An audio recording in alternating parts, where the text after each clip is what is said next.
Hello student. Good evening sir. Good evening. आवाज आ रही है सब लोगों को? सर ओके, आवाज आ यस सर। ओके ओके, ठीक है। हाँ, तो कुछ आवाज का इशू चल रहा था अभी। ठीक। चलिए, तो अब नए चैप्टर से स्टार्ट करें, ऑप्टिक्स से।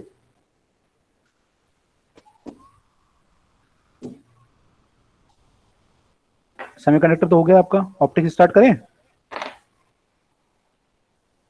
Yes sir. ओके, चलो जी, नया चैप्टर स्टार्ट करते हैं, ऑप्टिक्स। तो ऑप्टिक्स में जो है, आपको पता है लाइट के बारे में हमें पढ़ना है। लाइट का जो रिफ्लेक्शन रिफ्लेक्शन वगैरह होता है वो हमें पढ़ना है। तो mainly basically about the light है। लाइट आपको पता है क्या होती है? लाइट जो है आपकी, वो ईएम वेव होती है। और कुछ लोग ये बोलते हैं, ये स्ट्रीम ऑफ फोटोन भी बोलते हैं, कि ये फोटॉन्स होते हैं और वो स्ट्रेट लाइन में चलते हैं।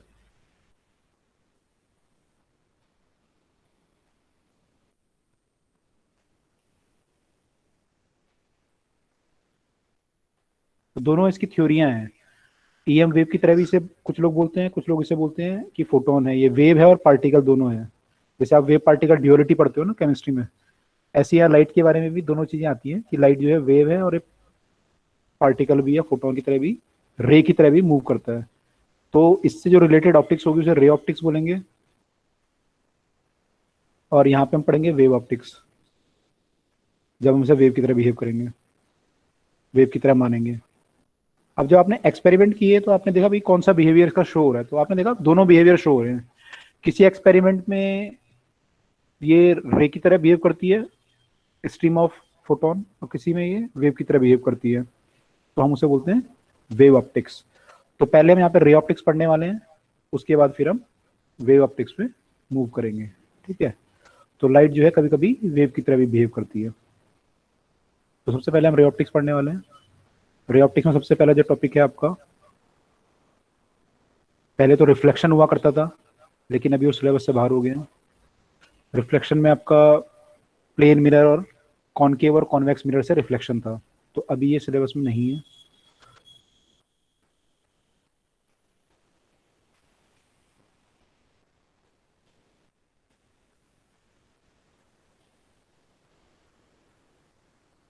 तो ये सिलेबस में नहीं है अभी हमारा।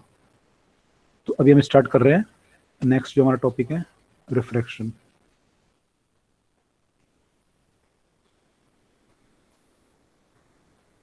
ठीक है, रिफ्लेक्शन से स्टार्ट करते हैं। तो सबसे पहले हमारा जो टॉपिक है वो है रिफ्लेक्शन ऑफ लाइट। तो कोई मुझे बता सकता है रिफ्लेक्शन ऑफ लाइट होती क्या है?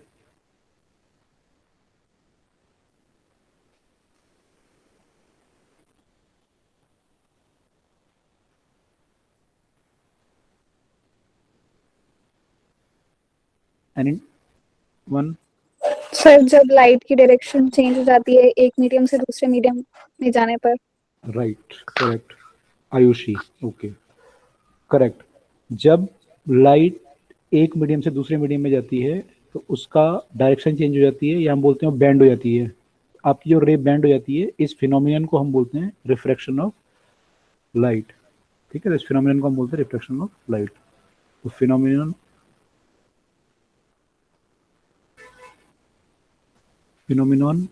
Of change in the path of light when it goes from one medium to other medium.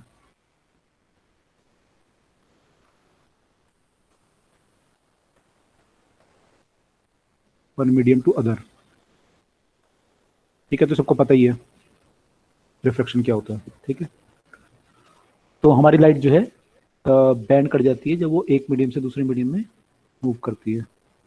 ठीक है, तो जब आप डायग्राम बनाओगे, जब एक मीडियम से रे दूसरे मीडियम में बैंड करेगी, तो इसमें एक चीज है सबसे पहले, वो है रिफ्रैक्टिव इंडेक्स। जो लाइट बैंड करती है वो रिफ्रैक्टिव इंडेक्स डिफरेंस होने के कारण बैंड करती है। तो रिफ्रैक्टिव इंडेक्स होती क्या चीज़ है? हर मीडियम का अपना एक रिफ्रैक्टिव इंडेक्स होता है।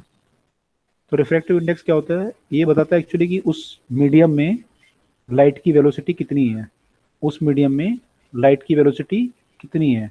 लाइट की स्पीड जो वैक्यूम में है वो है 3 × 10⁸ अप्रोक्सीमेटली इतनी है मीटर पर सेकेंड, ये वैक्यूम में है।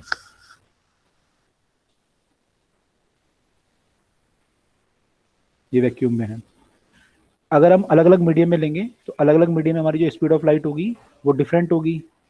तो म्यू जो होता है, रिफ्रैक्टिव इंडेक्स को म्यू से रिप्रेजेंट करते हैं, सिंबल को म्यू बोलते हैं। तो म्यू जो हमारा होता है वो होता है speed of light in vacuum, या एयर भी ले सकते हो, लगभग बराबर होता है, थोड़ा सा कम हो जाएगा एयर में, divide by speed of light in that medium, speed of light in that medium. तो अब क्या होता है कि स्पीड ऑफ लाइट जो है वो वैक्यूम में सबसे ज़्यादा होती है 3 × 10⁸, हर मीडियम में उससे कम होती है, हर मीडियम में स्पीड ऑफ लाइट कम होती है। तो ये चीज़ आपकी कम होती है और ये ज़्यादा होती है, तो ये रेशो क्या होता है आपका, मोर देन 1 आता है। ये रेशो आपका हमेशा मोर देन 1 आता है। केवल ये वैक्यूम के लिए 1 आएगा, बाकी सबके लिए मोर देन 1 आएगा, यानी स्पीड ऑफ लाइट हर मीडियम में कम होती है इससे कंपैरिजन में। ठीक है, this is known as the refractive index of the medium. कुछ आपको रिफ्रैक्टिव इंडेक्स याद रखने हैं। वाटर का ये बहुत कॉमनली आएगा क्वेश्चंस में, 1.33 होता है, और ग्लास का देखोगे तो 1.5। तो इसको कई बार 3/2 भी लिखा होता है, और इसको कई बार 4/3 भी लिखा होता है। ये 4/3 भी 1.33 है, तो ये भी कई बार लिखा होता है। तो ये रिफ्रैक्टिव इंडेक्स आपको दोनों याद रखने हैं। उसके अलावा कुछ अगर और आएगा तो वो बता देगा आपको, कि आपको पेपर में बता देंगे कि क्या होगा। कई बार ये भी दिया रहता है वैसे तो वाटर ग्लास का भी, लेकिन कई बार नहीं भी दिया रहता। तो ये दोनों आपको एक्सपेक्टेड है कि आपको याद रहे। ठीक है, और वैक्यूम के केस में कितना हो जाएगा, ये 1 हो जाएगा। अगर हम वैक्यूम की बात करें तो म्यू इक्वल टू 1, क्योंकि यहाँ तो वैक्यूम बाय वैक्यूम आ जाएगा, तो वो 1 हो जाएगा, बाकी उससे ज़्यादा 1 से ज़्यादा। ठीक है, तो अब रिफ्रैक्टिव इंडेक्स डिफरेंट होने के कारण आपकी रे क्या होती है, लाइट क्या होती है, बेंड करती है। लाइट जो है बेंड करती है, यानी स्पीड ऑफ लाइट का डिफरेंस होने के कारण दोनों मीडियम में आपकी लाइट जो है बेंड कर जाती है। ठीक है, तो लाइट मान लीजिए यहाँ से आपने इंसिडेंस करी, ये एक मीडियम है और ये दूसरा मीडियम है, और ये दोनों की बाउंड्री है। तो जब लाइट बाउंड्री पे टकराएगी तो ये यहाँ पे टकराई। अब यहाँ पे अगर आप एक नॉर्मल ड्रॉ करो तो इसे हम बोलेंगे एंगल ऑफ इंसिडेंस। ये हमारा एंगल ऑफ इंसिडेंस है।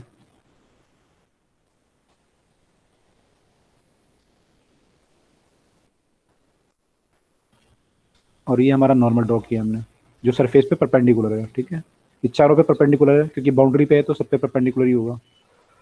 तो this is perpendicular to the all this thing. मैं इसको मिटा देता हूँ वैसे, क्योंकि रे डायग्राम बनाना पड़ेगा।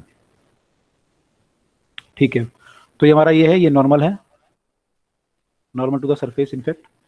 ठीक है, तो एंगल ऑफ इंसिडेंस है हमारा। तो इंसिडेंस एंगल जो होता है वो किससे होता है, नॉर्मल से हम निकालते हैं। अब ये रे डिपेंड करेगा कि अब ये रे यहाँ से बेंड करेगी, तो बेंड करने का देखो, अगर ये सीधा जाती, कोई मीडियम ना होता तो सीधा जाती बिल्कुल, और आपका ये वाला एंगल और ये वाला एंगल क्या होता है, आपस में बराबर होते हैं। जितना एंगल ये आई था उतना ही एंगल ये वाला भी आता आपका आई। लेकिन अब हो सकता है ये रे बेंड कर जाए और ये यहाँ जाने की बजाय या तो यहाँ चली जाए या फिर यहाँ चली जाए, दोनों केस हो सकते हैं। तो अगर यहाँ चली गई तो एंगल आई से कम हो जाएगा, और अगर यहाँ चली गई तो एंगल आई से ज़्यादा हो जाएगा, आई से ज़्यादा हो जाएगा। तो हम बोलेंगे अगर ये वाला केस हुआ तो हम बोलेंगे कि bend toward the normal. Light जो बेंड की है वो किधर को करिए, टुवर्ड द नॉर्मल। ये इधर को जा रही थी लाइट और ये टुवर्ड द नॉर्मल, क्योंकि नॉर्मल हमारा यहाँ है, तो इसको हम बोलेंगे बेंडिंग टुवर्ड द नॉर्मल।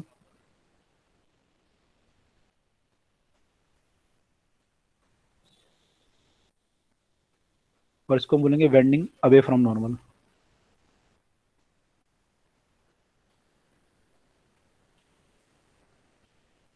तो दोनों केस हो सकते हैं, बेंडिंग आपका टुवर्ड द नॉर्मल हो सकता है या अवे फ्रॉम द नॉर्मल हो सकता है।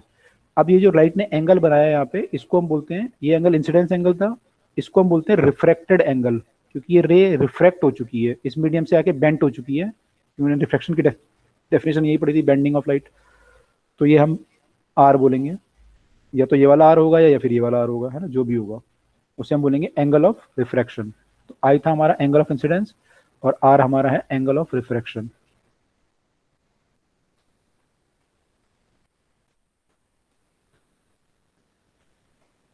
ठीक है, तो ऐसा कुछ बनेगा डायग्राम ये।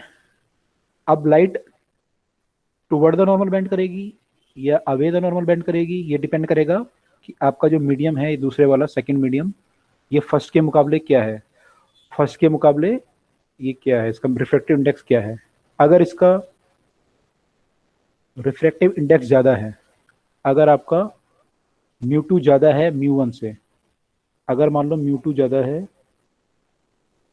म्यू वन से, तो रिफ्रैक्टिव इंडेक्स ज़्यादा हो गया, रिफ्रैक्टिव इंडेक्स ज़्यादा हो गया तो स्पीड क्या हो जाएगी, इसमें कम हो जाएगी, स्पीड हमारी क्या होगी, कम हो जाएगी। तो हमारी जो वेलोसिटी इन सेकेंड मीडियम होगी लाइट की, वो कम होगी velocity in velocity in first medium से।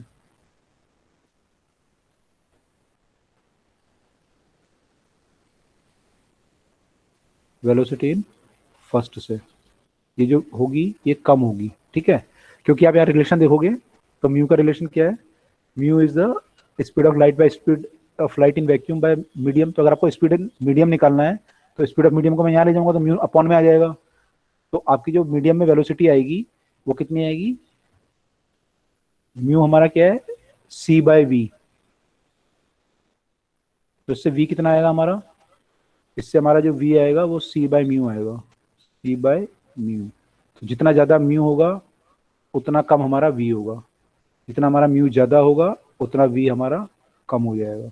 ठीक है, तो यहाँ पे वी कम हो गया, तो जब ये वी कम हो जाता है तो हमारी जो लाइट है ये टुवर्ड द नॉर्मल बेंड कर जाती है, light band toward the normal. इस केस में light bands toward the normal.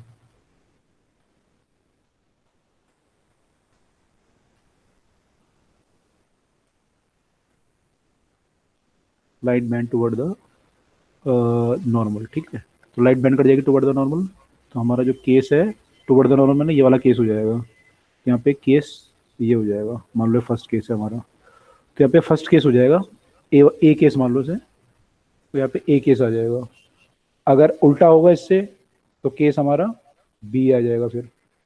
ठीक है, तो यहाँ पे लाइट हमारी टुवर्ड द नॉर्मल बेंड करी तो हम बोलेंगे लाइट हमारी toward the bend normal bend करी, और हमारा एंगल ऑफ रिफ्रैक्शन जो होगा वो एंगल ऑफ इंसिडेंस से कम हो जाएगा। अगर ये टुवर्ड द नॉर्मल बेंड करी तो जो एंगल ऑफ रिफ्रैक्शन है आपका वो आई से कम आएगा, आर जो है आई से कम आएगा।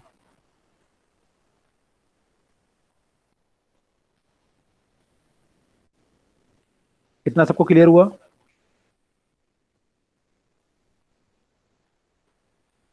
Yes sir.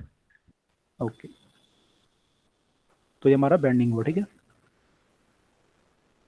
अब कितना बेंडिंग होगा कैसे निकालोगे, आर कितना आएगा वो कितना आएगा, आई कितना, अगर आई मान लो आपका है और आर निकालना है तो कैसे निकालोगे, उसके लिए फिर ये रिलेशन है आपस में, उसके लिए फिर ये आपका रिलेशन है आपस में, जो कि जिसको हम बोलते हैं स्नेल्स लॉ, जिसको हम बोलते हैं स्नेल्स लॉ।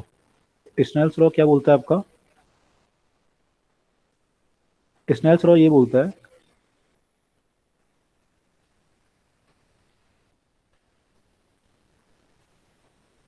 कि जो आपकी रे मान लो एक मीडियम से और दूसरे मीडियम में जा रही है, और ये आपका एंगल आई है और ये आर है, ये मीडियम वन है, ये मीडियम टू है, इसका रिफ्रैक्टिव इंडेक्स म्यू वन है, इसका रिफ्रैक्टिव इंडेक्स म्यू टू है। तो स्नेल लॉ ये बोलता है कि जो आपका म्यू वन इनटू इस मीडियम में जो भी ये एंगल बन रहा है, इसमें आई बन रहा है एंगल, इसका साइन अगर मैं ले लूँ वो सेम होगा सेकेंड मीडियम के म्यू टू से इनटू साइन से, साइन के प्रोडक्ट, मैंने ये जो प्रोडक्ट है ये कांस्टेंट रहता है आपका, ये प्रोडक्ट आपका कांस्टेंट रहता है, लाइट एक मीडियम से दूसरे मीडियम में जाती है। This is your Snell's law, this is constant. ठीक है, तो यहाँ पे अगर हम पिछला वाला केस देखें तो पिछले वाले केस में हमने क्या माना था, हमने माना था लाइट हमारी वैक्यूम से आ रही है मान लो, और यहाँ से इस मीडियम में चली गई और टुवर्ड द बैंड ये करेगी, टुवर्ड द नॉर्मली करेगी क्योंकि वैक्यूम में सबसे ज़्यादा स्पीड होती है, तो इस मीडियम में उससे कम होगी, तो ये toward the band, toward the normal band कर जाएगी, तो ये आपका एंगल ऑफ इंसिडेंस ज़्यादा होगा, एंगल ऑफ रिफ्लेक्शन कम होगा, तो टुवर्ड द नॉर्मल बैंड कर गई। ठीक है, अब इस केस में अगर स्नेल्स लॉ लगाएं तो हमारा क्या लगेगा, इस केस का जो म्यू होगा तो 1 होगा, यहाँ का म्यू कुछ होगा, म्यू मान लो, तो हमारा स्नेल्स लॉ बनेगा 1 into sine I equal to mu into sine r. तो यहाँ से हमारा जो sine i by sine r का अगर मैं रेशो निकालूं तो वो भी किसके बराबर आ रहा है, म्यू के बराबर। तो जो हमारा म्यू होता है इस केस में वो sine i by sine r होता है, तो ये भी हम याद रख सकते हैं, ये होता है। ठीक है, तो ये हमारा स्नेल लॉ है।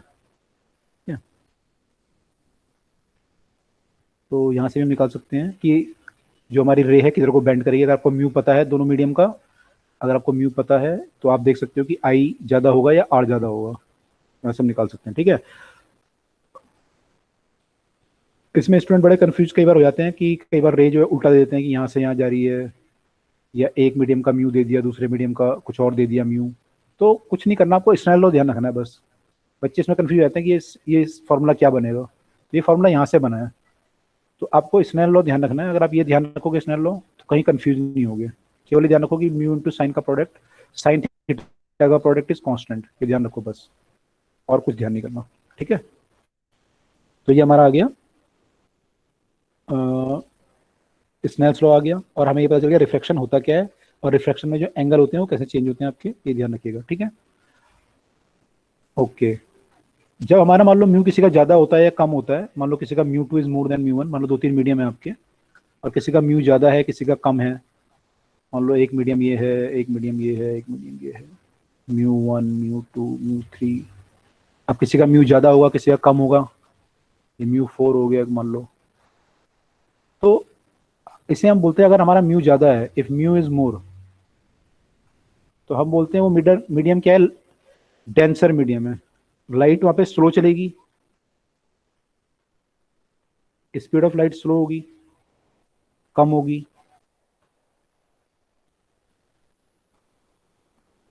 तो हम इसको बोलेंगे डेंसर मीडियम। लेकिन केवल डेंसर नहीं बोलेंगे, किसके लिए डेंसर है, ये लाइट के स्पीड के लिए डेंसर है, तो इसे बोलेंगे optically denser, optically denser medium. ठीक है, कई बार बच्चे सोचते हैं कि जो डेंसिटी है उससे हम, जो नॉर्मल डेंसिटी हम निकालते हैं ना ग्राम पर सेंटीमीटर क्यूब या किलोग्राम पर मीटर क्यूब, उससे पता चल जाता है कौन सा डेंसर है कौन सा लाइटर है, उससे पता नहीं चलेगा, ये पता चलेगा म्यू से। ठीक है, अगर मान लो जैसे मान लो कैरोसिन ऑयल का केस देखूं मैं, कैरोसिन ऑयल जो मिट्टी का तेल होता है वो पानी के ऊपर फ्लोट करता है, अगर आप डालोगे पानी में, तो वैसा देखा जाए तो लाइटर है वाटर से, लेकिन उसका म्यू जो होता है वाटर से ज़्यादा होता है, तो अगर उसका म्यू वाटर से ज़्यादा है तो ऑप्टिकली डेंसर है, ऑप्टिकली डेंसर है, तो आपको देखना पड़ेगा कि क्या है, तो आपका डेंसिटी जो कैरोसिन ऑयल है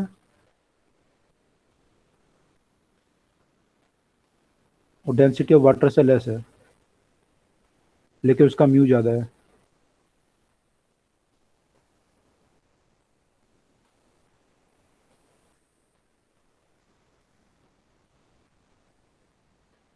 तो this implies that this is optically denser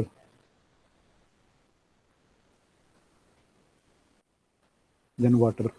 optically जब हम बात करेंगे तो हम बात करेंगे म्यू के टर्म में, वहाँ पे रो मत ले लेना।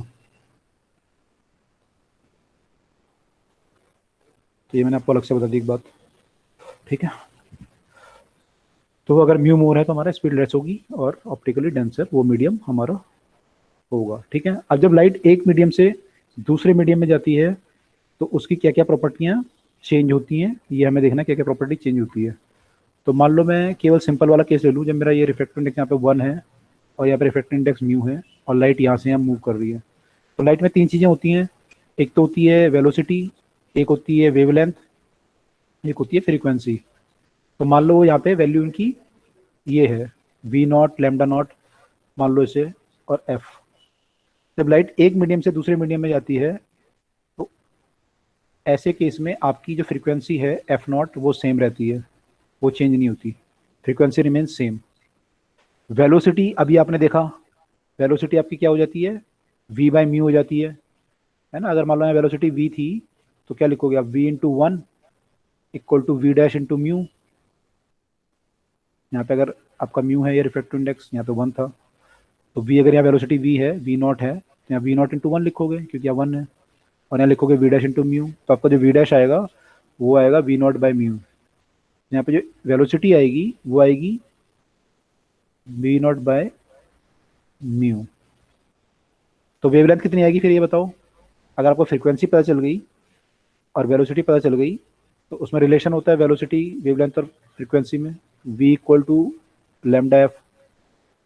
तो अगर आपकी वेलोसिटी फ्रीक्वेंसी सेम रही और वेलोसिटी इतनी हो गई तो लैम्डा के लिए क्या लिखूं यहाँ पे मैं,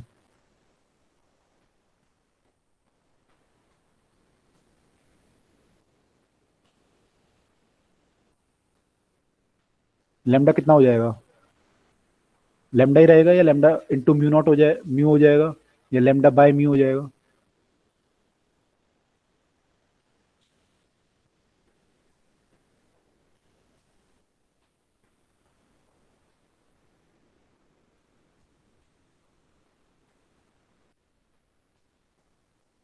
बताओ कोई स्टूडेंट बताओ। आपको ने रिलेशन भी लिख के दे दिया, सोचो अगर एफ सेम है। V lambda naught upon v naught. मैंने क्या लिखूं फाइनली, लैम्डा क्या लिखूं यहाँ का, लैम्डा बाय म्यू लिखूं या म्यू लैम्डा लिखूं, या केवल लैम्डा लिखूं। अगर यहाँ का हमारा वेवलेंथ लैम्डा नॉट था ना यहाँ का, तो यहाँ का कितना लिखूं,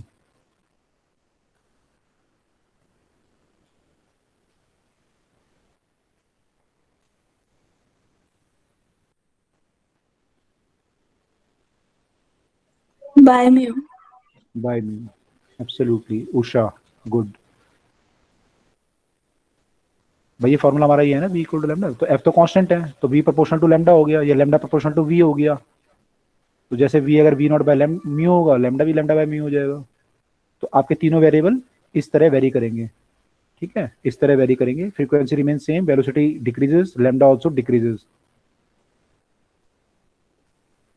ठीक है, ये क्लियर हुआ सबको।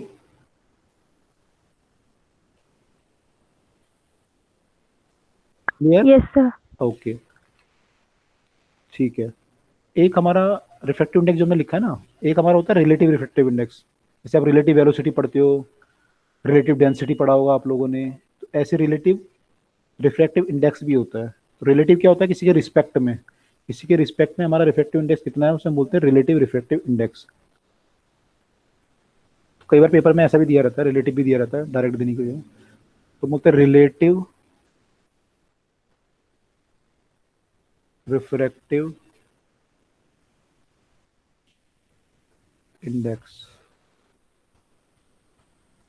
रिलेटिव सबको पता है रिलेटिव क्या होता है ना। यहाँ पे जो है इसका रेशो होगा कि मान लो मैं किसी का रिफ्रैक्टिव इंडेक्स निकाल रहा हूँ, मान लो मैं मीडियम 2 का विद रिस्पेक्ट टू 1 निकाल रहा हूँ, ये हमारा मीडियम 1 है, ये 2 है, इसका इंडेक्स मान लो μ1 है, इसका इंडेक्स μ2 है। तो रिलेटिव रिफ्रैक्टिव इंडेक्स मान लो मैं निकालता हूँ मीडियम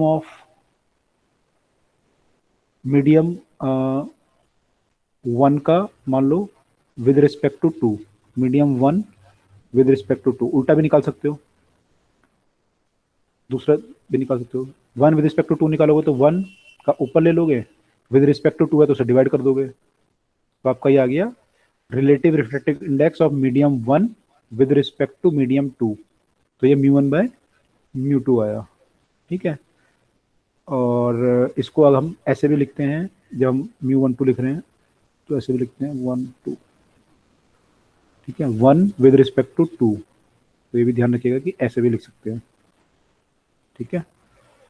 और इसमें अगर हम स्पीड ऑफ लाइट से मैं रिलेट करूँ तो म्यू जो हमारा होता है वो सी बाय वी का रेशो होता है, तो ये सी बाय वी1 होगा, ये सी बाय वी2 होगा। तो अगर मैं यहाँ पे वैल्यू पुट करूंगा तो v2 ऊपर चला जाएगा, v1 नीचे आ जाएगा। This thing also becomes equal to v2 by v1। अगर मैं स्पीड ऑफ लाइट के टर्म में बात करूँ तो रिक्वायर, ये मेरे क्वेश्चन में जरूरत पड़ेगी तो कर लेंगे, लेकिन बेसिकली हमें डेफिनेशन यहाँ तक याद रखनी है।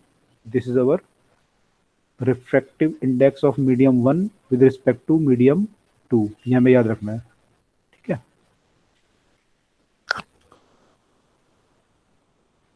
तो ये अगर हमने पढ़ लिया है सारा, तो यहाँ तक सबको क्लियर हो गया है? ये सबको क्लियर हुआ? ये स्नेल्स लॉ और ये जो आपका जो है पैरामीटर कैसे वेरी करेंगे और रिलेटिव रिफ्रैक्टिव इंडेक्स, इतना क्लियर है सबको? Yes, sir. ओके,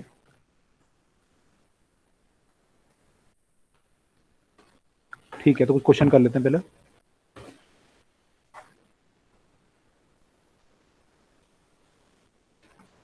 कुछ लोग कह रहे थे पहले कि ऑप्टिक्स करा दो सेमीकंडक्टर से भी पहले, तो उन लोगों को डर लग रहा था या चैप्टर लंबा है इसलिए बोल रहे थे, या कुछ और रीजन था?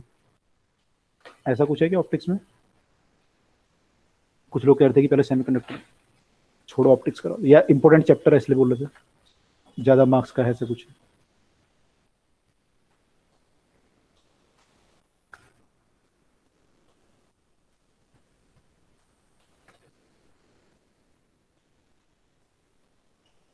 अच्छा, कोई नहीं यहाँ पे, चलो ओके। ठीक है। मैं अच्छा, एक चीज़ और है इसमें, जो आपका जो म्यू होता है ना, ये म्यू जो होता है ये इसका वेवलेंथ से भी रिलेशन होता है, लाइट की वेवलेंथ पे डिपेंड करता है ये अलग चीज़ है, ये रिलेटिव से कोई रिलेटेड नहीं है। Depends on wavelength of light, तो ये हर कलर के लिए अलग अलग होगा। जैसे हमने यहाँ वैल्यू लिखी है, तो वो वैल्यू हमारी हर कलर के लिए अलग अलग आएगी, जो म्यू की वैल्यू आएगी। तो विबग्योर जो आपका होता है, आपको पता है कि यहाँ पे सबसे ज़्यादा वेवलेंथ इसकी होती है, लैम्डा हमारा सबसे ज़्यादा इसका होता है, ऐसे इंक्रीज करता है लैम्डा हमारा। तो म्यू जो हमारा वेवलेंथ पर डिपेंड करता है। एक्चुअल रिलेशन जो है वो कुछ ऐसा कुछ है, mu equal to a plus b by lambda square plus c by lambda 4, ऐसे करके कुछ रिलेशन है, कॉची फॉर्मूला बोलते हैं, अभी आगे देखेंगे। तो ये हम बेसिकली बोल सकते हैं कि म्यू जो है वो inversely proportional to the lambda है।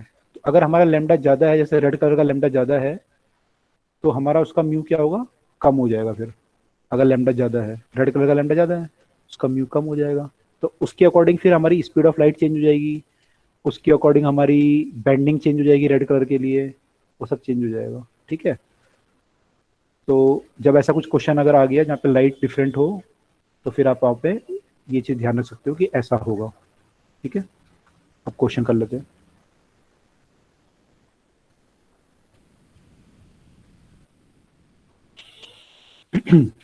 कौन से क्वेश्चन से स्टार्ट करें? इससे करते हैं, चलिए इससे कर लेते हैं।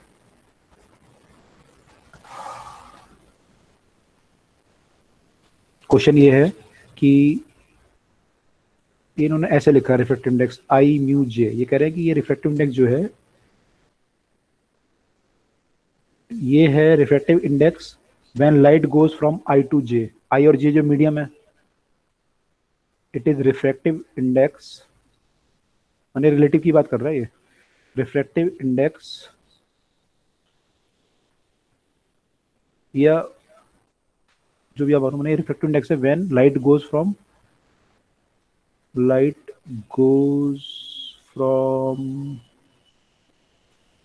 आई to J, from medium I to J,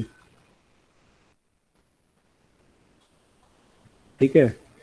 तो ये पूछ रहा है, फिर ये बताओ मुझे कि इसकी वैल्यू कितनी होगी।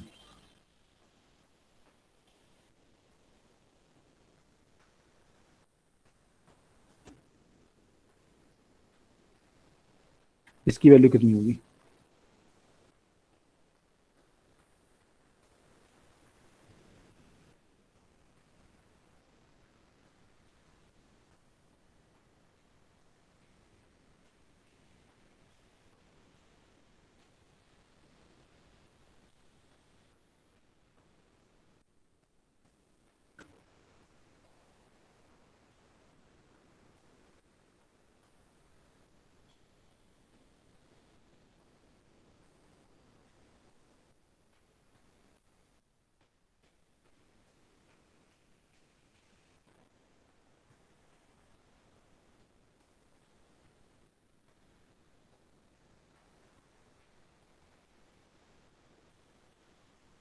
mu4/mu1. mu4/mu1। अच्छा, चलो देखते हैं। अभी इसमें ऑप्शन दिए हुए हमारे पास, ऐसे दिए हुए हैं।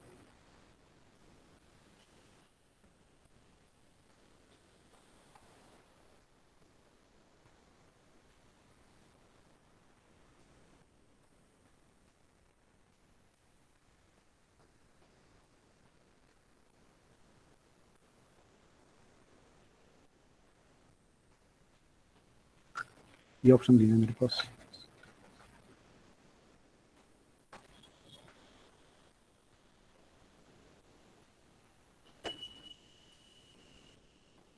Third option. Third, okay. बाकी लोगों को क्या रहा है? Yes sir, third आ रहा है. और लोगों ने निकाला? Yes sir.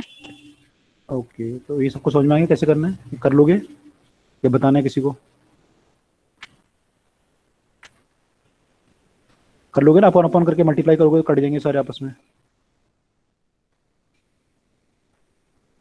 किसी को बताना है या कर लोगे? इसका आंसर कर लेंगे है, सर।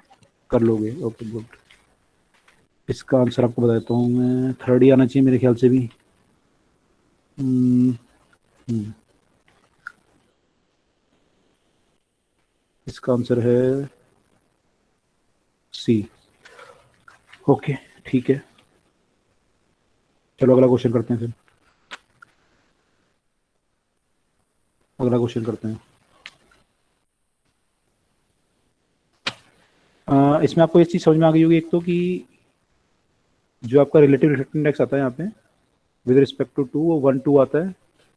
और अगर इसको आप इन्वर्स कर दोगे तो 2 1 बन जाएगा ये, है ना? इन्वर्स कर दोगे तो 2 1 बन जाएगा। तो आप ये भी लिख सकते हो कि जो 1 म्यू 2 होता है वो 1/2 म्यू 1 हो जाएगा।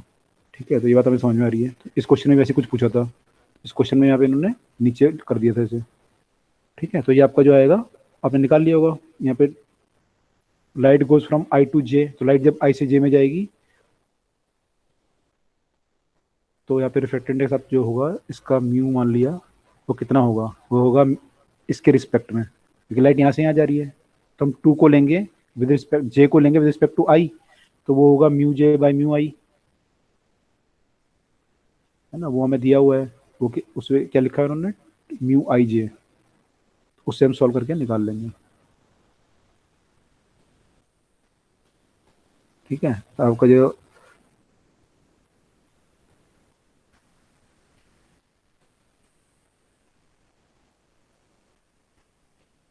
ये जो आ रहा है ये वैल्यू क्या आएगी आपकी, तो इससे सॉल्व कर लोगे, निकल जाएगा। ठीक है, चलो इजी था ये तो। अगला क्वेश्चन करते हैं। अगला क्वेश्चन ये बोल रहा है कि अब monochromatic light of frequency. Monochromatic क्या होता है?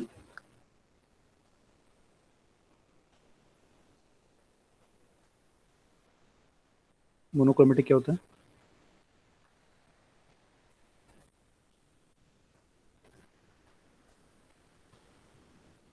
Single colour. Single colour. तो सिंगल कलर होगा तो उसमें एक ही वेवलेंथ होगी और एक ही वेलोसिटी होगी। तो ये travelling in a medium, travelling in a medium, travelling in vacuum है। ठीक है, वैक्यूम ले लो। Travelling in vacuum, travelling in vacuum, और फिर ये enter in a medium. Travelling in vacuum enters in a medium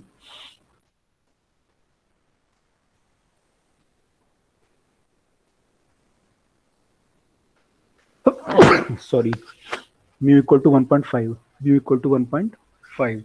So you have to find the velocity of light in that medium, velocity of light in that medium.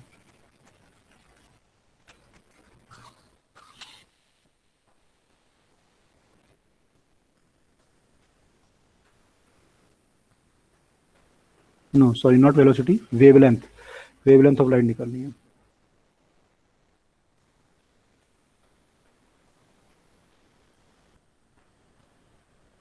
Light in that medium.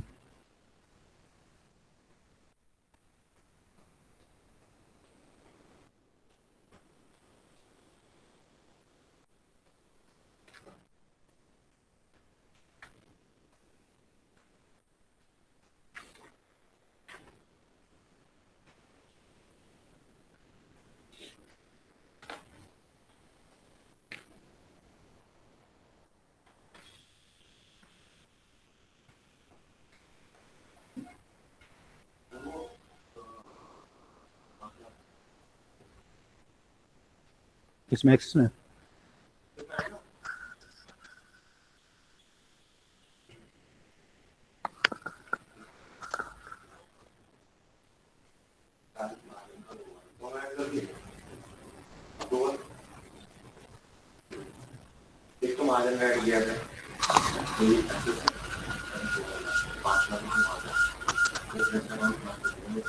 कर दिया वो, तो मेरे को वो करना है उसे, हाँ फी से। Yes student.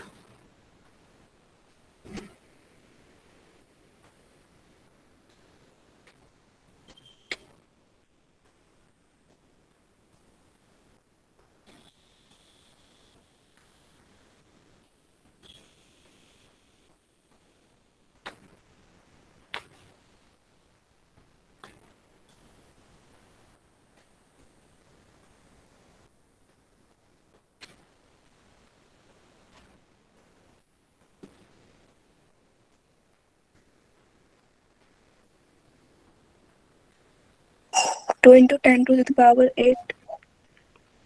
2 into 10 to the power 8।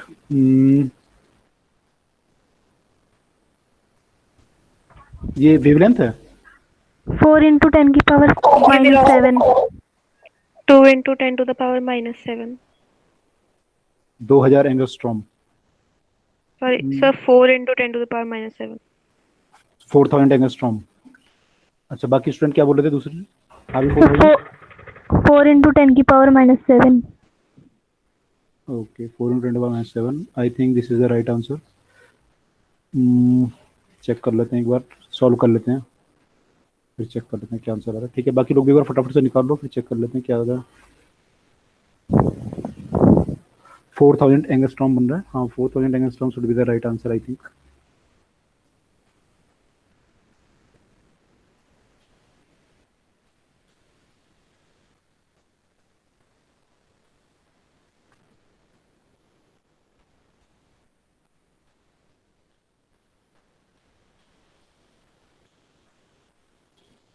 कैसे किया ये, जिन लोगों ने किया बता दो एक बार।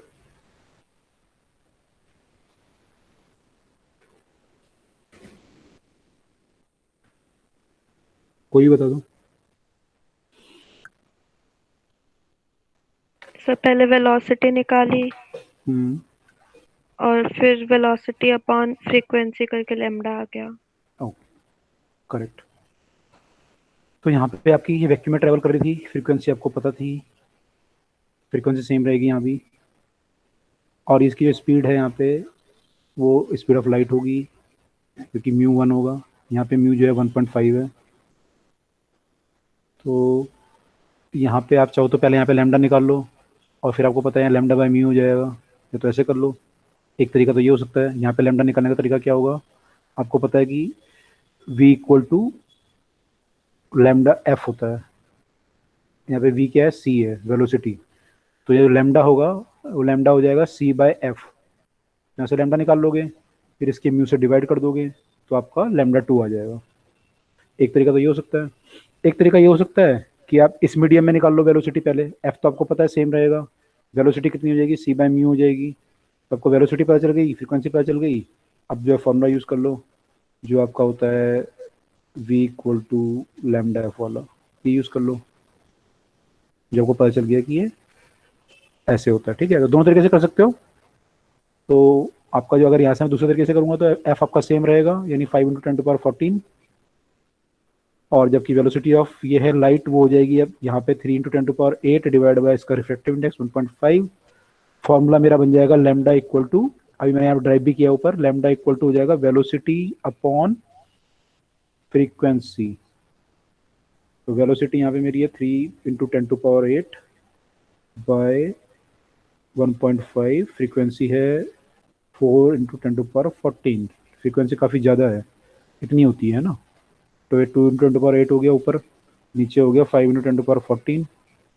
अब डिवाइड करोगे तो ये हो जाएगा 2/5 10 to the power 6 माइनस में, फिर ये करोगे तो 5 चौके 20 तो 0.4 आ जाएगा। तो 4 × 10 to the power -7 मीटर, या फिर 4000 × 10 to the power -10 metre which is angstrom.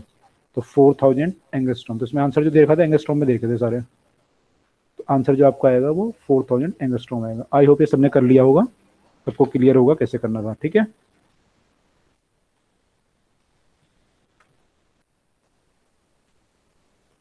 ठीक है। अगला क्वेश्चन है, ये कह रहा है कि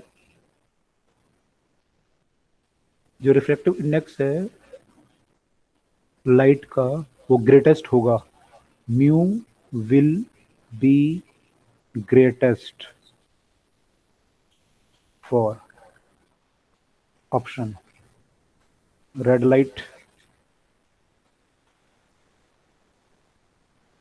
वायलेट, ग्रीन, येलो। बताओ। वॉयलेट। अभी हमने देखा था पीछे रिलेशन है ना,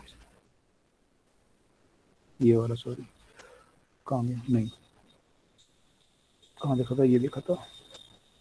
तो इस केस में क्या होगा, जिसका लैम्डा सबसे कम होगा उसका म्यू सबसे ज़्यादा होगा, और वायलेट का सबसे कम होता है, तो हमारा म्यू सबसे ज़्यादा जो होगा वायलेट के लिए होगा। हमारा आंसर आएगा इसका बी। ठीक है, ये तो बहुत सिंपल था कि उसने से पूछा कि आपका म्यू किसके लिए ज़्यादा होगा। यूजुअली ऐसे नहीं पूछता, पूछेगा बेंडिंग किसकी ज़्यादा होगी, स्पीड किसकी कम होगी, तो वो सब आपको फिर म्यू से, अगर एक बार आपको रिलेशन पता चल गया म्यू का, तो फिर आप वी सी वगैरह भी कर सकते हो, आप फिर क्या कर सकते हो, बी सी वगैरह भी कर सकते हो। ठीक है, तो ये तो हमारे बेसिक बेसिक क्वेश्चन हो गए जो हमने बेसिक बेसिक किए। अब थोड़ा सा इनको अप्लाई करना देखते हैं, अप्लाई कैसे कर सकते हैं हम लोग। तो अगला क्वेश्चन करते हैं, दिस वन, क्वेश्चन नंबर, ये करते हैं। ये कह रहा है light travel through a glass plate, light travel through a glass plate, glass plate thickness T, इसका थिकनेस क्या है, टी है, और रिफ्रैक्टिव इंडेक्स म्यू है। ठीक है, इससे ट्रेवल करती है। तो ये कह रहा है कि if speed of light in vacuum जो है सी है, वो तो आपको पता ही है सी होती है, तो time taken by light to, time taken by light to cross this plate कितना होगा।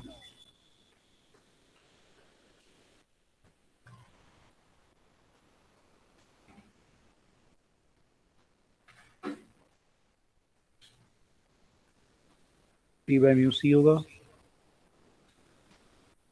म्यू टी इंटू सी होगा, mu t by c, mu C bye,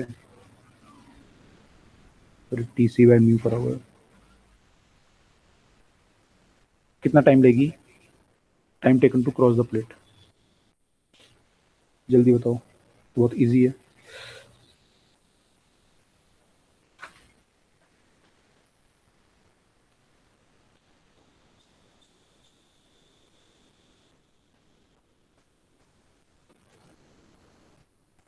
sir सी। सी है म्यू टी बाय सी, हाँ आई थिंक करेक्ट है। इसका answer देख लेते हैं। यस करेक्ट है। तो ये बहुत करेक्ट, इजी था। टाइम निकालना था आपको, टाइम आपको पता है कि टाइम होता है हमारा डिस्टेंस, यानी कि थिकनेस आ जाएगा यहाँ पे, बाय वेलोसिटी। अब वेलोसिटी कितनी हो जाएगी यहाँ पे, अगर ये इसमें चला गया तो सी बाय म्यू हो जाएगी, वेलोसिटी आपकी कम हो जाएगी, तो ये म्यू टी बाय सी आ जाएगा फाइनल आंसर। ठीक है, किसी को डाउट है इसमें?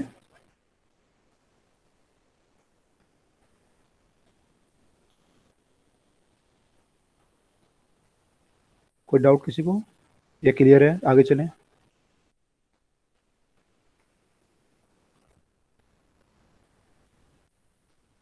क्लियर है, इस क्वेश्चन में कोई डाउट तो नहीं है? No sir. ठीक है, इस क्वेश्चन को मैंने कराने का पर्पस एक और था। ये क्वेश्चन आपको आगे हेल्प करेगा जब आप यंग डबल स्लिट एक्सपेरिमेंट पढ़ोगे।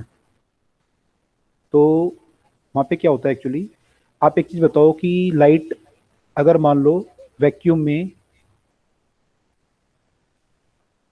ये मान लो इस ग्लास प्लेट में कितना डिस्टेंस ट्रेवल किया इसने, टी, इतने टाइम में इसने टी डिस्टेंस ट्रेवल किया टी टाइम में, तो ये वैक्यूम में कितना डिस्टेंस ट्रेवल करती सेम टाइम में, लाइट यहाँ से यहाँ गई ना, तो ये वैक्यूम में कितना ट्रेवल करती कितने टाइम में, डिस्टेंस कितना डिस्टेंस ट्रेवल करती,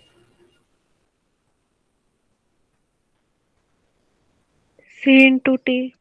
म्यू इंटू टी, क्योंकि यहाँ पे स्पीड आपकी सी बाई म्यू हो गई थी ग्लास प्लेट में, यहाँ तो सी रहेगी स्पीड, यहाँ पे स्पीड सी रहेगी, यहाँ पे कम हो गई थी सी बाई म्यू, ठीक है। तो यहाँ पे जो डिस्टेंस ट्रेवल करेगी वो कितना करेगी, म्यू इंटू टी। तो लाइट ने ज़्यादा डिस्टेंस ट्रेवल किया, mu into T distance travel किया सेम टाइम में। तो वैक्यूम में तेज चल रही थी लाइट, ऑब्वियसली वैक्यूम में तेज चल रही थी, ठीक है। तो लाइट को यहाँ पे टी डिस्टेंस ट्रेवल करने में कितना टाइम सेम टाइम लगा जो कि उसे वैक्यूम में म्यू टी कवर करने में लगता, जो कि उसे वैक्यूम में म्यू टी कवर करने में लगता, वही टाइम यहाँ टी में लग गया उसे, क्योंकि स्पीड कम हो गई। तो हम बोलेंगे ये जो आपकी ग्लास प्लेट है, इसका जो डिस्टेंस है, अगर मैं इसको वैक्यूम के रिस्पेक्ट में लिखूं तो optically this distance is mu T, this distance, this thickness is optically mu T in vacuum, optically this is mu T in vacuum, optically this thickness. समझ में आया ये सबको?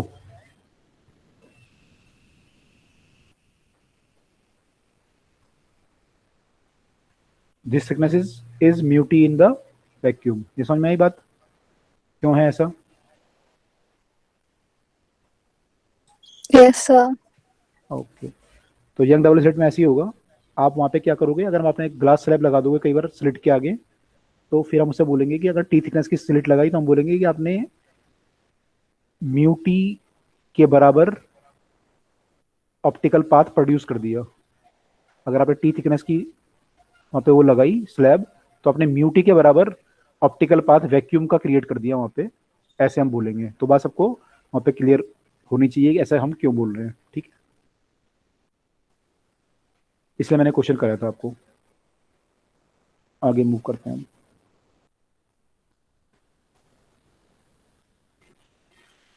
ये क्वेश्चन हमने किया, कौन से वाला, ऑप्टिकल पाथ वाला कर लिया।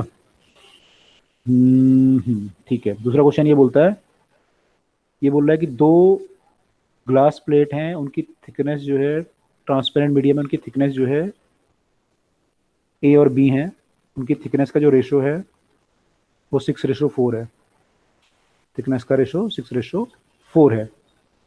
और लाइट इनको पास करने में, light take same time to cross, light same time लेती है। तो हमें ये बताना है refractive index of B with respect to A, refractive index of B with respect to A कितना होगा, करिए।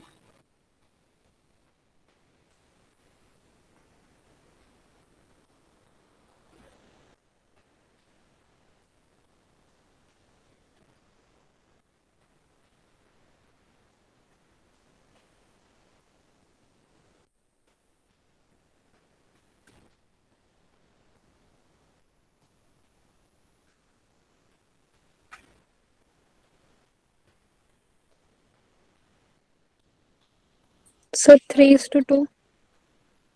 3:2 यानी 1.5, करेक्ट।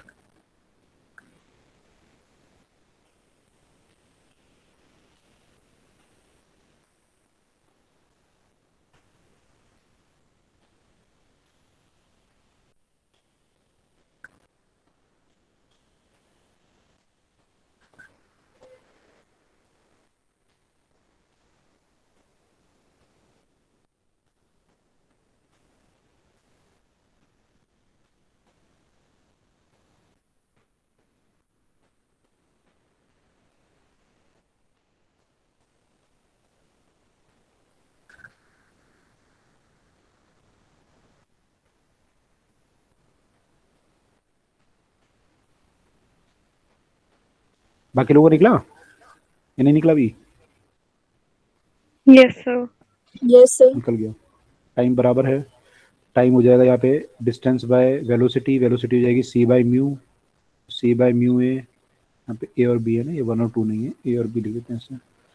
तो ये म्यू ए हो जाएगा इक्वल टू इसकी थिकनेस मान लो, ये रेशो 6:4 दे रखा था, 60 मान लो, इसे 40 मान लो, सी बाय म्यू बी, ये आ गया मेरा। ये दोनों बराबर हैं आपस में, तो बराबर हैं, तो यानी 6 mu A into T by C equal to 4 mu B into T by C. अब टी बाय सी तो कट जाएगा दोनों तरफ, तो आपका ये आ जाएगा। आपको चाहिए क्या? बी विद रिस्पेक्ट टू ए, यानी आपको म्यू बी बाय म्यू ए चाहिए था। ये कितना है? तो ये निकालने के लिए हम यहाँ पे म्यू बी बाय म्यू ए कर लेते हैं, तो म्यू बी को ये रहने देते हैं, म्यू ए को नीचे ले आते हैं, तो ये आ गया 6/4 3/2 यानी 1.5। ठीक है, तो this was also simple question, मैंने सिंपल था, कर लोगे। ठीक है, आगे करते हैं लास्ट क्वेश्चन, फिर दोबारा थ्योरी पे चलते हैं।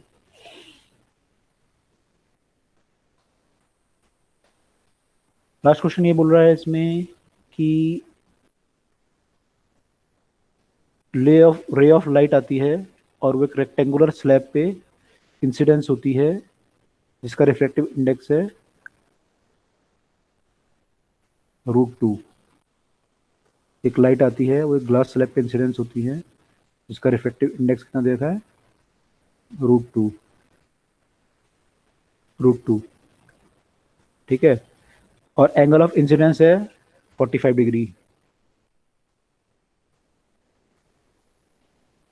एंगल ऑफ इंसिडेंस है 45 degree. Angle between the reflected and refracted रे बताना है आपको। Angle between the reflected and refracted रे कितना होगा?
Sir 15 degree. नहीं, 15 तो ये नहीं आएगा, इतना कम एंगल नहीं आएगा।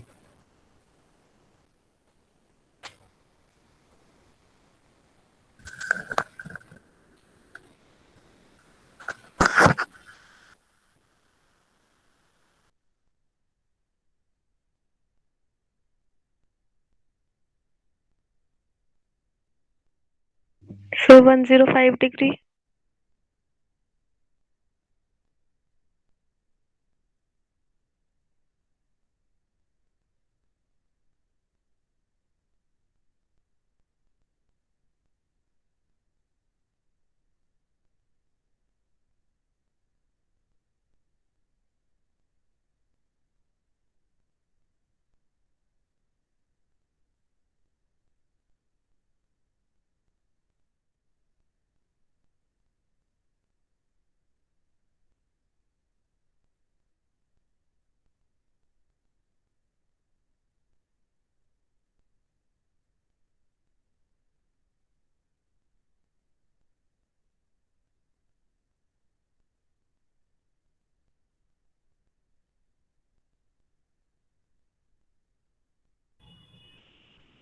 हाँ भाई, किस किस का आ गया 105 आंसर? So 105. हाँ, किस किस का आ गया? चैनिका का गया था मेरे ख्याल से एक तो, और एक और किसका है?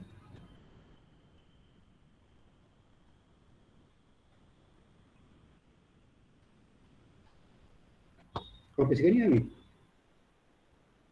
आसान तो है क्वेश्चन, उतना डिफिकल्ट थोड़ी है।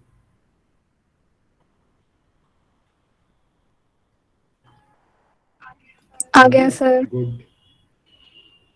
तो आसान है क्वेश्चन, बस केवल हमें इंसिडेंट रे तो बड़ी सिंपल होती है। देखो जो अगर सॉरी रिफ्लेक्टेड रे तो बड़ी सिंपल होती है, जितना एंगल वो एंगल ऑफ इंसिडेंस होगा उतना ही एंगल ऑफ रिफ्लेक्शन भी होगा। ये दोनों एंगल बराबर होते हैं आपस में, ये दोनों एंगल आपस में बराबर होते हैं। तो ये 45 है तो ये भी 45 होगा। अब हमें बस क्या देखना है कि रिफ्लेक्टेड रे किधर जा रही है। तो रिफ्लेक्टेड रे जो जा रही है म्यू इक्वल टू रूट 2 पे जा रही है, तो टुवर्ड द नॉर्मल बेंड होगी, तो ये ऐसे चली जाएगी। ये इसका एंगल ऑफ रिफ्रैक्शन होगा। ऐसे में आर डैश लिख देते हैं, तो ये दोनों आर आर, ये ऐसे आर डैश कर लो, इसे आर ही रहेंगे। ये तो हमारे पता है हमें ऑलरेडी, ये 45 डिग्री है, ये भी 45 डिग्री है। अब यहाँ पे म्यू कितना है? √2। तो मेरा अगर आर डैश आ गया तो इन दोनों रे के बीच में एंगल आ जाएगा, यानी ये एंगल चाहिए मुझे इन दोनों रे के बीच में। तो अगर मैंने आर डैश निकाला तो फिर आंसर आ जाएगा। तो आर डैश निकालने का तरीका वही है, मेरा स्नेल्स लॉ लगाऊंगा 1 × sin i equal to mu × sin r। R मुझे चाहिए, म्यू हमारा √1 × ये sin 45 हो जाएगा। sin 45 1/√2 होता है, तो 1/√2 इंटू ये वाला √2 भी यहाँ चला जाएगा, तो 1/√2 equal to sin r। sin r आपका हो गया 1/2, तो r आपका आ गया 30 डिग्री। r आपका 30 आ गया, तो ये आपका 30 हो गया। ये 45 है, पूरा एंगल 180 है, तो आपको जो थीटा आएगा वो आ जाएगा 180 में से 30 माइनस कर दो और फिर 45 और माइनस कर दो, तो you got final answer as 105 degree. ठीक है, तो सबने निकाल लिया, अच्छी बात है। तो आपको बेसिक थ्योरी क्लियर हो जाएगी, रिफ्रैक्शन की जो बेसिक थ्योरी होती है वो क्या होती है। ठीक है, और रिफ्रैक्टिव इंडेक्स वगैरह या स्पीड ऑफ लाइट, वेवलेंथ वगैरह हम कैसे यूज करते हैं, तो आपको क्लियर हो गया होगा। ठीक है, चलिए अब जो है आगे थ्योरी पे मूव करते हैं और इसकी और थोड़ी देखते हैं।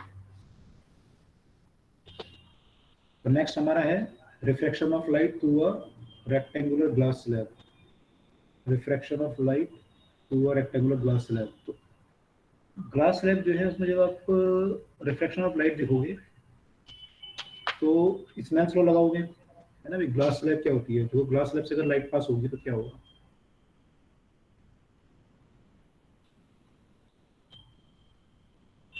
मान लो ऐसे लाइट पास हुई, ये वैक्यूम था बाहर या एयर थी, नॉर्मल पे फॉल करी, क्या करेगी? टुवर्ड द नॉर्मल बेंड करेगी। एंगल ऑफ इंसिडेंस मान लो आई है इसका, तो यहाँ कम हो जाएगा, तो एंगल हमारा कम हो गया।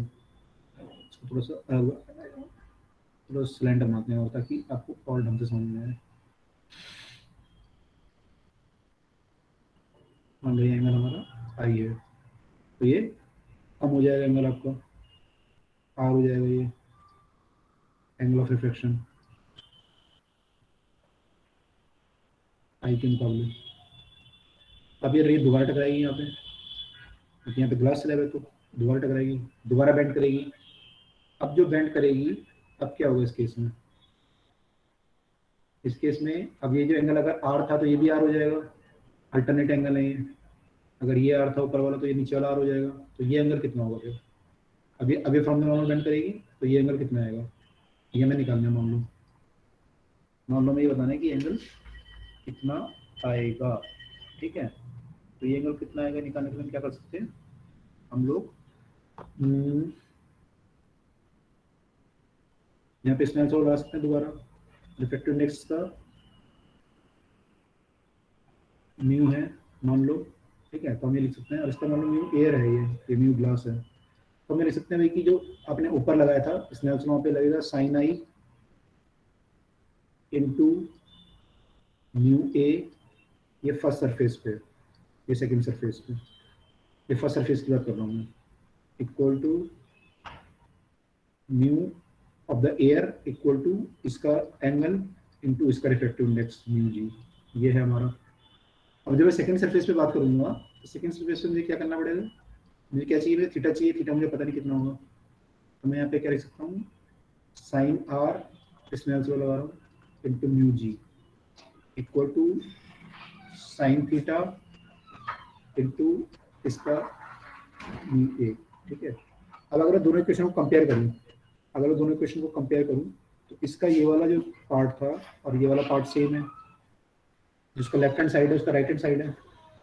This implies that sine I into mu A equal to sine theta into mu A. Mu A तो सेम है दोनों जगह।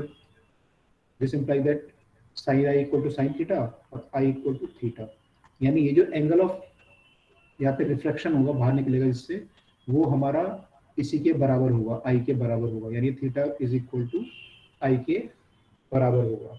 ठीक है, ये बात समझ में आई सबको?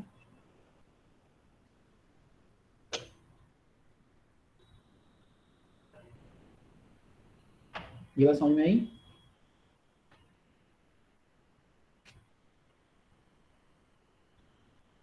Yes sir. नहीं आई?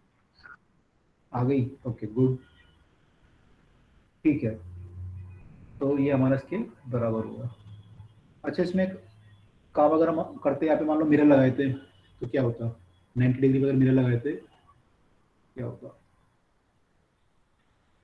ये रे ऐसे आके टकराती तो ये ऐसे रिफ्लेक्ट हो जाती वापस यहाँ पे, फिर यहाँ पे जाके टकराती, यहाँ पे अब इसका आई जो है, ये जो है एंगल जो इंसिडेंट, ये जो एंगल यहाँ पे रिफ्लेक्शन वाला था ऊपर वाले रे के लिए, अभी एंगल ऑफ इंसिडेंस हो गया। तो एंगल ऑफ इंसिडेंस अगर आई होगा तो ये एंगल ऑफ रिफ्लेक्शन आर होना चाहिए, क्योंकि यहाँ पे आप देखो, यहाँ पे जब आई था ये तो ये आर आ रहा था, जब लाइट जो है एयर से ग्लास में घुस रही थी, अगर एंगल ऑफ इंसिडेंस आई था तो यहाँ पे आर आ रहा था। तो अगर ये आई है तो ये आर हो जाएगा, और अगर ये आर है तो ये भी आर होगा, तो फिर ये जब दोबारा ऐसे घूमेगी तो ये आई हो जाएगा यहाँ पे। तो यानी ये रे क्या पूरा पाथ अपना रिवर्स कर सकती है अगर आप उससे परपेंडिकुलर मिरर यहाँ पे लगा दो, तो ये लाइट पूरा परपेंडिकुलर चली जाएगी वापस। ठीक है, एक बात तो इससे ये क्लियर हो रही है। दूसरी बात ये देखो कि जो डायग्राम आपका बन रहा है उसको अगर आप ध्यान से देखो डायग्राम को,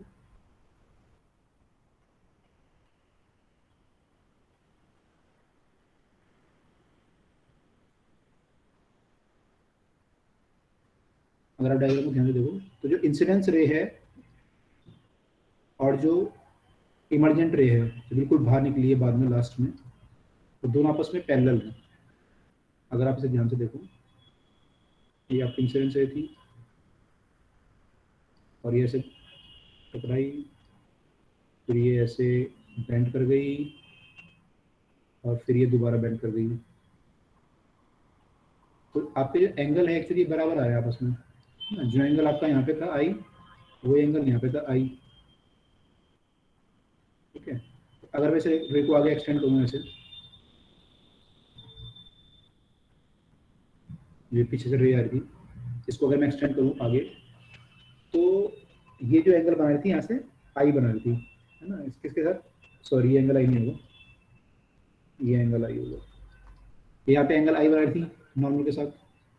ठीक है, तो अगर मैं यहाँ पे एंगल बनाऊँ इसको, तो ये नॉर्मल में कितना एंगल बनाएगी, आई बनाएगी, यानी ये एंगल इसका आई है नॉर्मल के साथ, तो ये भी आई होगा।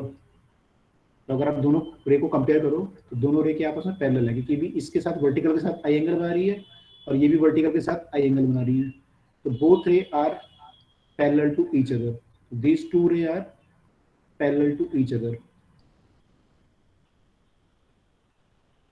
तो लाइट जो आपकी आएगी वो उसके पैरेलल ही बाहर निकल जाएगी, पैरेलल। ठीक है, बिल्कुल सामने से नहीं निकलेगी, थोड़ा सा अलग जगह से निकलेगी, लेकिन वो थोड़ा सा लेकिन वो पैरेलल होगी जो भी आपकी बाहर निकलेगी लाइट। तो इमर्जेंट रे जो है इस केस में पैरेलल होती है।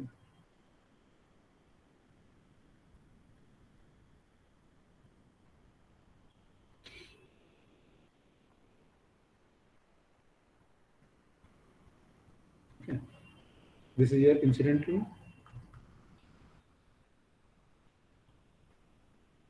दिस इज योर इमर्जेंट रे।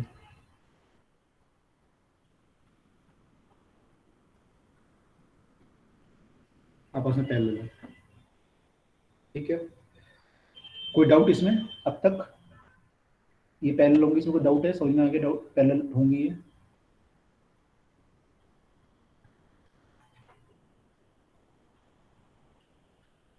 ये बात सबको समझ में आ रही है? पैरेलल होंगी आपस में? Yes sir. ओके, लेकिन ये कुछ डिस्टेंस पे बाहर निकली है ना, मैंने आपका यहाँ बना दिया एक्चुअली, यहाँ पे नहीं निकलेगी क्योंकि अगर यहाँ, सॉरी वो तो फिर मैंने एक्सटेंड किया था, तो उसमें कोई प्रॉब्लम है नहीं वैसे, ये डायग्राम ठीक है आपका। मैं एक्चुअली ये कहना चाह रहा हूँ आपको कि बड़ी स्लैब मान मतलब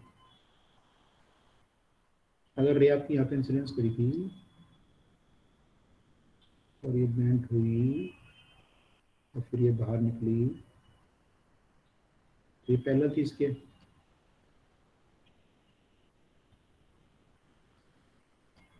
पैरेलल थी आपस में, ठीक है। थोड़ा सा और पैरेलल बना देते हैं, पैरेलल नहीं बनी हुई।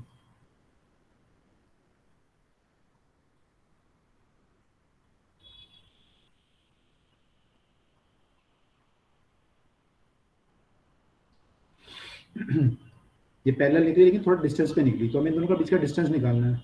इन दोनों के बीच का डिस्टेंस कितना है?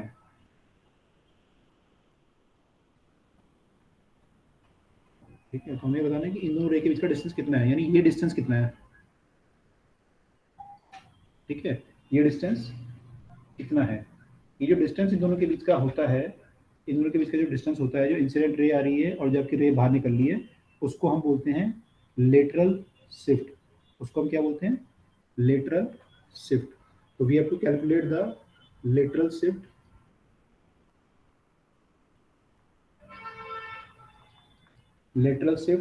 in rectangular glass slab, in rectangular, ये आपका डेरिवेशन है, इंपॉर्टेंट है,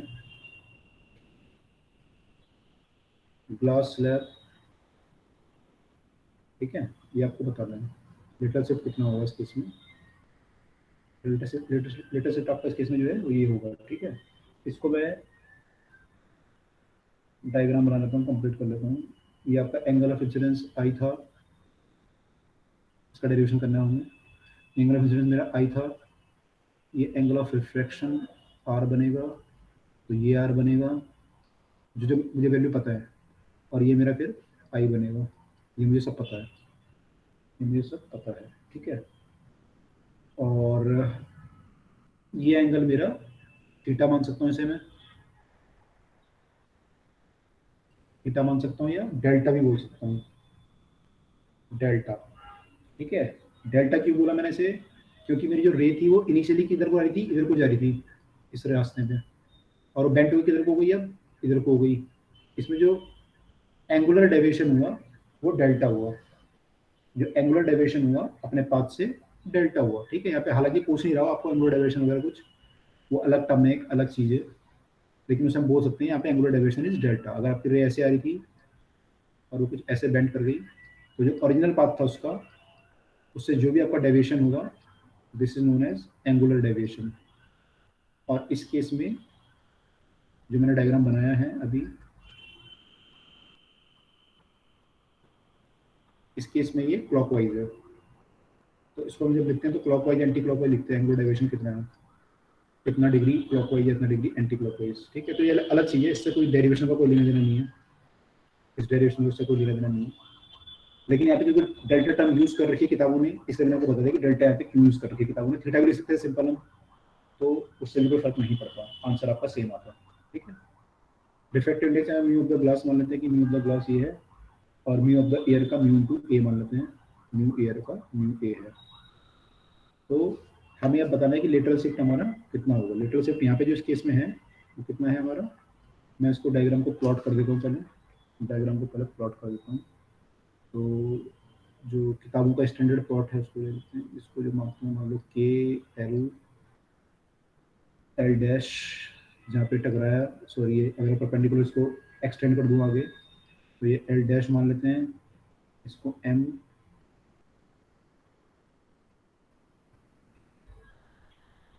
इसको n dash, sorry m n dash, ठीक है। ये आपकी स्लैब है पूरी, इसको मैं ए बी सी डी मान लेता हूँ पहले, ए बी सी डी, ये तो स्लैब मुझे दी हुई है। एल एल डैश इसमें आपका परपेंडिकुलर है और यहाँ पे जो शिफ्ट आपका हो रहा है वो कितना हो रहा है हमारा शिफ्ट हमारा जो है इस केस में वो है एम एन डैश। हमें ये निकालना है एम एन डैश की वैल्यू कितनी है ये बताना है हमें। किसके टर्म में निकालोगे? ग्लास की थिकनेस के टर्म में और refractive index of the glass के या एयर के टर्म में। इनके टर्म में आपको आंसर बताना है कितना आएगा। और एंगल ऑफ इंसिडेंस के टर्म में, इस पर डिपेंड करेगा, एंगल ऑफ इंसिडेंस पे डिपेंड करेगा। तो हमें एम एन डैश का डेरिवेशन करना है वो कितना होगा।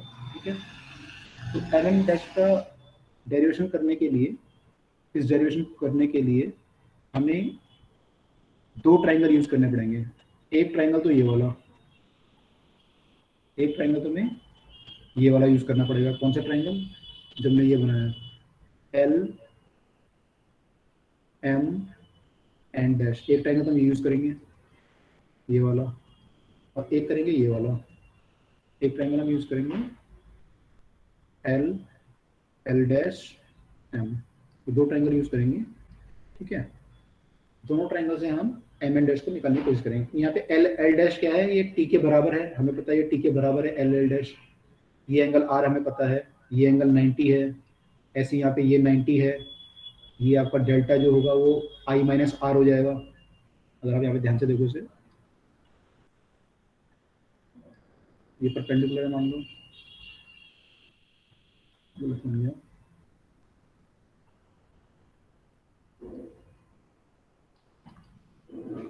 अगर परपेंडिकुलर यहाँ पर ड्रॉ करूँ तो ये एंगल जो डेल्टा आएगा ना आई माइनस आर आएगा। अगर मैं परपेंडिकुलर में ड्रॉ करूँ वैसे, ये आपका एंगल ये वाला आई है, ठीक है, और ये वाला एंगल आर है। तो ये एंगल अगर आई है तो ये पूरा एंगल भी आपका आई होगा। ये पूरा एंगल अगर आई होगा तो जितना आर है आपका, तो ये जो डेल्टा आपका आया है, delta will be equal to i minus r. ये बात समझ में आई? ये आई माइनस आर होगा।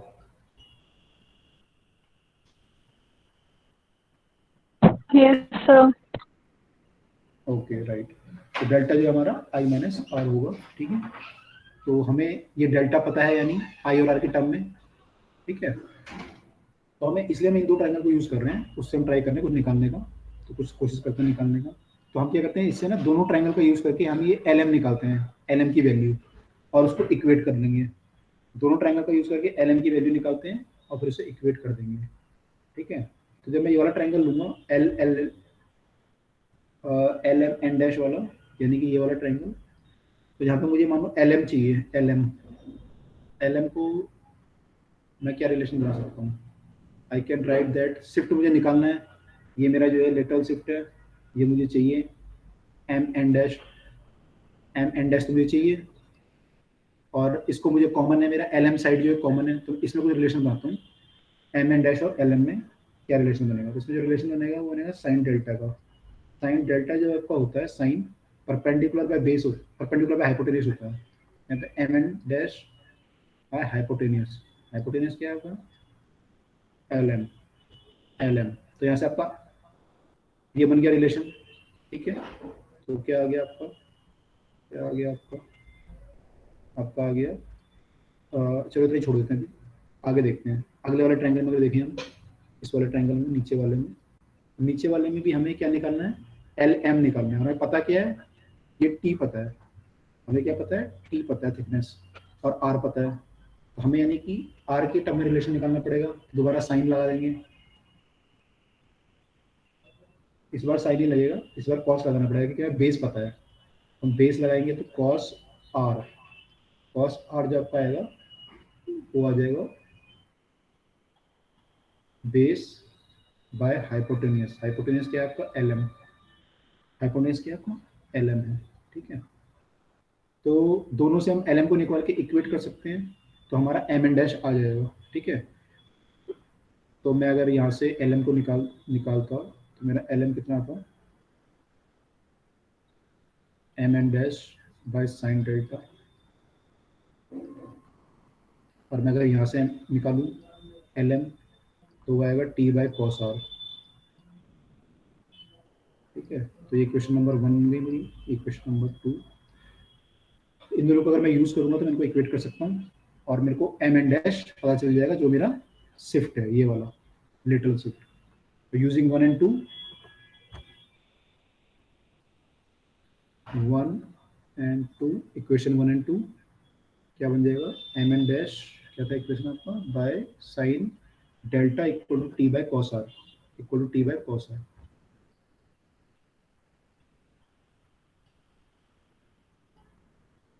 ठीक है, एम एन डैश कितना आ गया मेरा, t by cos r sine delta. अब साइन डेल्टा आपको जो आंसर चाहिए वो एक्चुअली इसके टर्म में तो नहीं चाहिए, आपको इसके टर्म में थोड़ी आंसर चाहिए, आपको तो आंसर चाहिए आई और आर के टर्म में। तो साइन डेल्टा की वैल्यू पुट कर दूंगा, डेल्टा मेरा आई माइनस आर होता है, या मैं निकाल चुका हूँ, डेल्टा मेरा आई माइनस आर होता है, तो उसको लिख दूंगा t by cos r into sine i minus r. This is my lateral shift m n dash, this is my lateral shift m n dash। तो ये डेरिवेशन आपको याद रखना है, पेपर में आपका ये आएगा डेरिवेशन, तो आपको प्रूव करना पड़ेगा कि ये ऐसे से होता है। ठीक है, और जब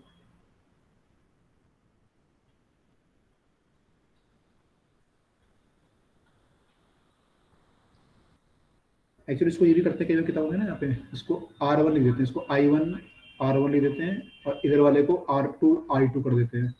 जो फाइनल डेरिवेशन आपका आएगा, तो अगर आप चाहो तो यहाँ पे R1 करोगे, तो यहाँ पे ये R1 के टर्म में निकाला है आपने, तो R है ना, ये सारे R1 हो जाएंगे आपके,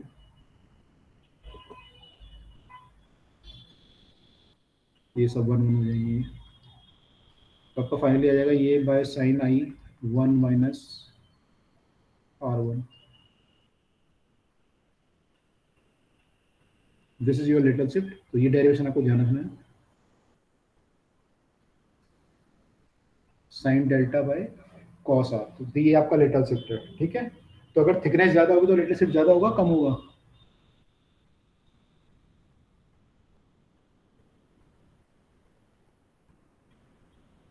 थिकनेस ज्यादा होगी तो लिटल शिफ्ट ज्यादा होगा कम होगा, ज्यादा। ज्यादा। ज्यादा। तो अगर आपका मोटा स्लैब होगा तो little shift will be more. ठीक है, little shift will be more, और अगर पतला स्लैब होगा तो उसमें लिटल शिफ्ट का इफेक्ट बहुत कम आएगा, बहुत कम इफेक्ट आएगा। ठीक है, this is your little shift. तो ये तो आपके बोर्ड के लिए डेरिवेशन हो गया। जब कंपटीशन की बात आएगी तो कंपटीशन में आपको देखना पड़ेगा, क्वेश्चन देखेंगे नेक्स्ट क्लास में, वहाँ पे क्या करना होता है। और यहाँ पे आपको पता है कि आई और आर में भी रिलेशन आप निकाल सकते हो। आपको पता है कि mu air into sine I equal to mu glass into sine r. तो यहाँ पे जो ये आर और आई आ रहे हैं, इसको भी आप निकाल सकते हो, तो वहाँ से भी आप वैल्यू वगैरह निकाल सकते हो। ठीक है, तो अगली क्लास में इसके क्वेश्चन देखेंगे हम लोग, इसके क्वेश्चन कैसे सॉल्व करने हैं। ठीक है, तो अगली क्लास में मिलें फिर। Yes sir. क्लास अभी आपकी Yes, sir. अभी खत्म है ना, 5:30 पे ही है ना class. Yes, sir. Yes, sir. ठीक है, तो इसके आगे फिर कंटिन्यू करते हैं नेक्स्ट क्लास में। ठीक है, चलिए, Okay, sir. Okay, bye.